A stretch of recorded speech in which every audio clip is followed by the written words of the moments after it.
I am so far behind on just tasks in general around this place. So, today's video, we're getting on top of some stuff. Today's video, we're going to do some cleaning, we're going to do some sowing, and we're going to do some transplanting and also some bed prepping, I think, if time allows. It's already like 10 o'clock in the morning. What up, whānau? I'm Mitch. This is Dirt Rich Life. Let's get some shit done. First task for the day, clean this area up. It is filthy, to say the least. A little bit cluttered, but for the most part it's filthy because ever since putting that ranch slider in over there, which is right in front of that garden, every time we walk through we bring dirt in with us. With all the quarries down the road and mines and everything like that. This area, this town, this area is just very dusty, especially over summer when everything dries out. I've never lived in an area where you can literally sweep everything down and the next day it does not look like you've swept everything down. Your windows, everything are just covered in dust. It's crazy. That will be getting taken care of in the next couple of months. I'll be building a deck in front of that ranch slider. That will mitigate us having to walk through the garden to come in here, which needs to be done because this area here is now going to be a hydroponics as well as a wash bay station to make sure all the produce we harvest and then are about to sell is cleaned and sanitized to a standard that which is in some aspects will exceed what you get in the bigger supermarkets. Also doesn't help, as soon as I clean all this area up, it's there as a play area and they bring all these boys in. And then I trip over them for the next week.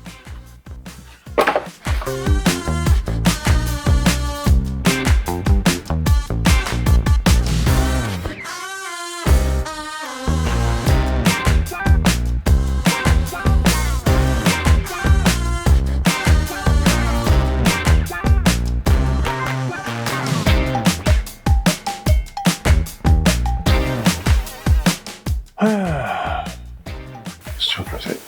Can't chill for a sec. We're gonna keep going. I have to go get some more compost. What have we got? Cabbage.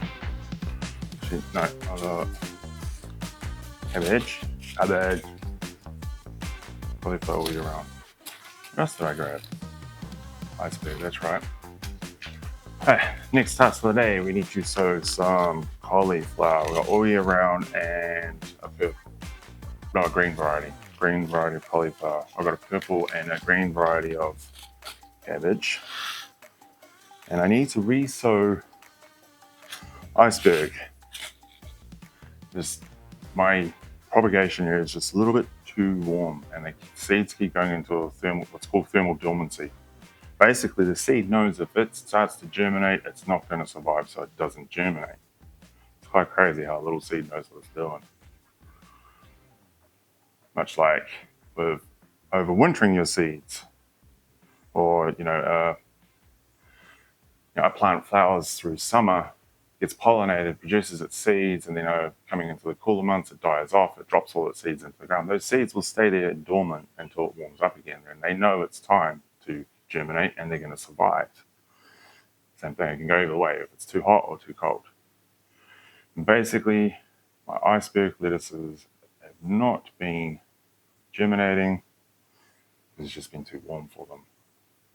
So I need to come up with like almost a cool area, climate controlled cool area that sits at about 15 degrees.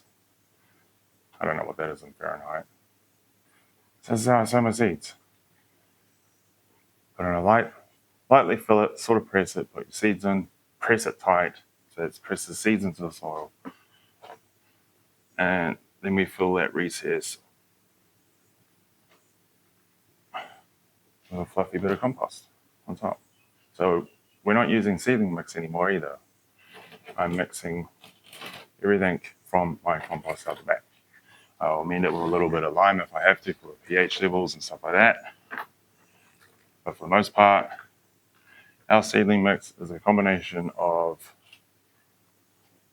compost and peat from the Hauraki Plains, where I'm from originally. So next on the list after this, we need to transplant my kale.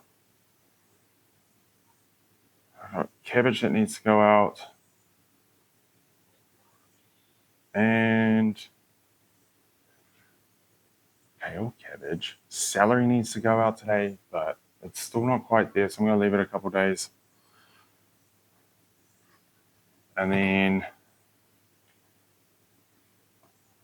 I just need to prep a couple beds. I need to prep a bed for sprouting broccoli. This year we'll be doing a purple variety of sprouting broccoli.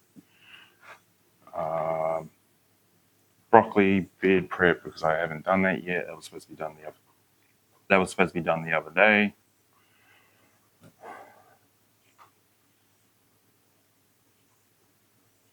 And I think that's it. I'm not sure. I have to see. But first, we get through this.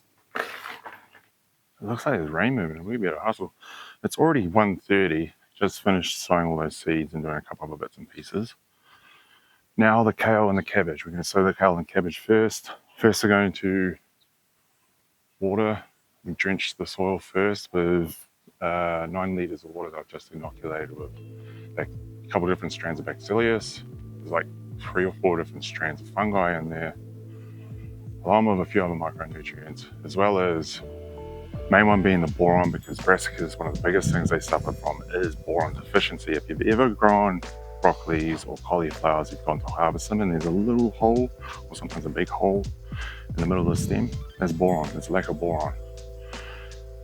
Hollow stem, and then through hollow stem it makes it susceptible to rot and all that other type of stuff, especially if the water can get into that hollow stem. So doing this will mitigate that. If you ever harvest a broccoli and you've still got a heap more broccoli growing, you can do a foliar spray with like a soluble or something, and that will fix it as well. So once I inoculated the soil with bacillus and the mycelium, I then just gave it a light rake just to work that wet soil in a little bit deeper. Disturbed any seedlings that were just weed seeds that were just starting to sprout. There's a few, not many, so it's pretty good. I then set up the irrigation. Did not have any straight joiners. I'm reusing irrigation from other beds, not making up any new ones just yet. I'll just keep reusing what I've got until I need to buy new ones. So instead I use tees. I've got plenty of 13mm tees, so I made a little T junction to enable me to make it a little bit longer. And then I put the panda film on top. We're going to do the same thing on pretty much all the beds except the celery, because there's going to be so many celeries in this bed, and the root vegetables probably won't put panda film on those. But the kale we will today, and the cabbage. These are definitely scarlets. Wow, look at the roots on them. Definitely need to go out today. So it's might be a little bit under. Looks like we've lost a few. Oh well. Well, they've got little ear roots going on. That's so cool. Did I bring the measuring spoon? Damn it. Oh, I did. Did I put it in here? No, I did not. I put a little.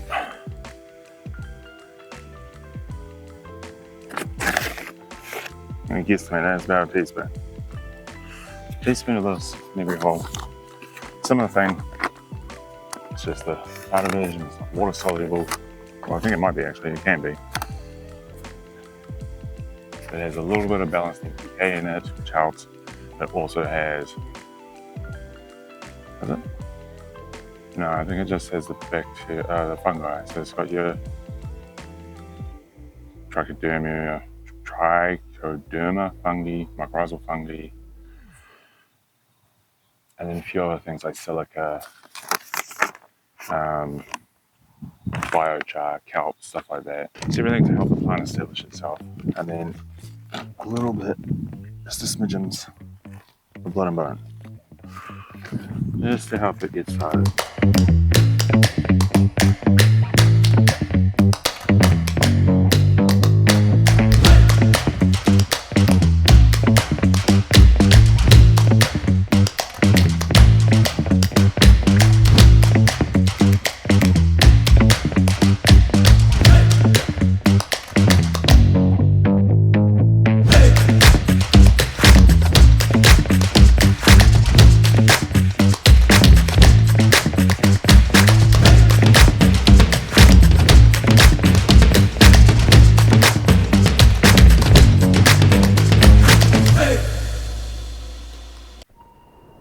Next, we need to set up the little hoop tunnels for the bug nets to protect the kale from cabbage moth, because the whole time I was transplanting those, they were getting attacked by the cabbage moth, and some of them quite real with eggs now. But before I finish up for the day, I'll spray these with pyrethrin, and basically that's just going to stop the egg from developing straight right off the dot.